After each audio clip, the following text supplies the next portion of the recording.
வணக்கம் ஃப்ரெண்ட்ஸ்.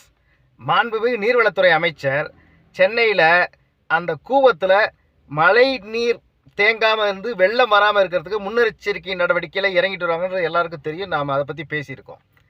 அதில் என்ன ரொம்ப குறிப்பானா, அவர் கட்சியாக இருந்தாலும் சரி, ஆட்சியாக இருந்தாலும் சரி, ஒரு வேலையை கொடுத்துட்டா அதை முடிக்காமல் அவருக்கு தூக்கம் வராது. மரியாதைக்குரிய அமைச்சர் என் ஆனந்த் அவர்களுக்கு அதில் இறங்கி செய்யக்கூடியவர்.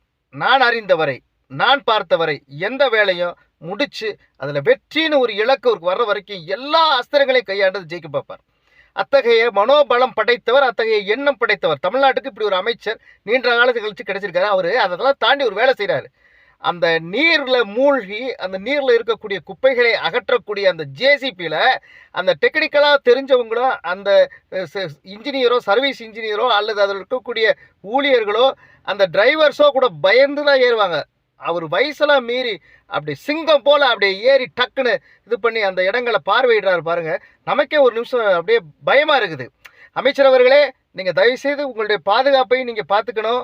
நீங்கள் உங்களுடைய வெற்றியை பிரதானமாக வச்சு இருக்கிறது மட்டும் இல்லை, மக்களுக்காக நீங்கள் எதுக்கும் துணிஞ்சு ஆள்றது எங்களுக்கு தெரியும். இருந்தாலும் உங்கள் சேவை இந்த நாட்டுக்கு தேவை. ரொம்ப அற்புதமான பணி. உங்கள் சிரம் தாழ்ந்து உங்களுடைய பணிக்கு நாங்கள் எங்களுடைய நன்றிகளை தெரிவித்துக் கொள்கின்றோம். பணிகள் தொடரட்டும். தமிழகம் வெல்லட்டும்.